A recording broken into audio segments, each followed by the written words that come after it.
What kind of prep do you need to do to the soil before you install plastic vapor barrier or vapor retarder? Hey, it's Craig with Anchor Foundation Repair. I'm just gonna quickly talk through that in a home or beneath a home in Hearne, Texas, Central Texas, right outside of our normal area. And today is just prep.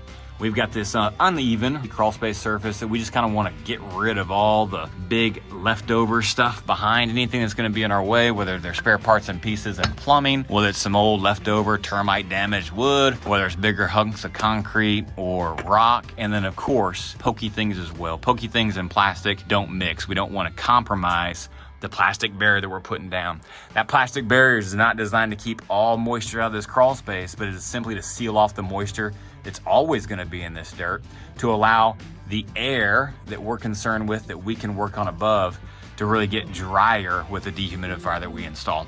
The whole reason for that is to get the relative humidity level lower so that it doesn't affect the floors above, and also it's just an overall increase in the air quality for this home. Currently it's sitting at 83.456%, and the goal is to get that below 55.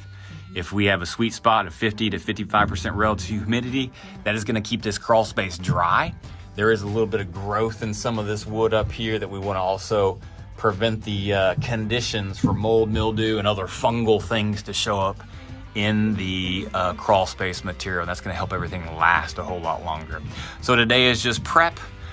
Tomorrow we'll be putting in plastic barriers. We'll also be transitioning to vents like this, where we seal that off, again, to allow the dehumidifier to work on just the crawl space air. And then on the back side over there, putting a fan, and then centrally located in that crawl space right over there in the center will be the dehumidifier. More to follow on that, and we'll teach you everything we do as we go.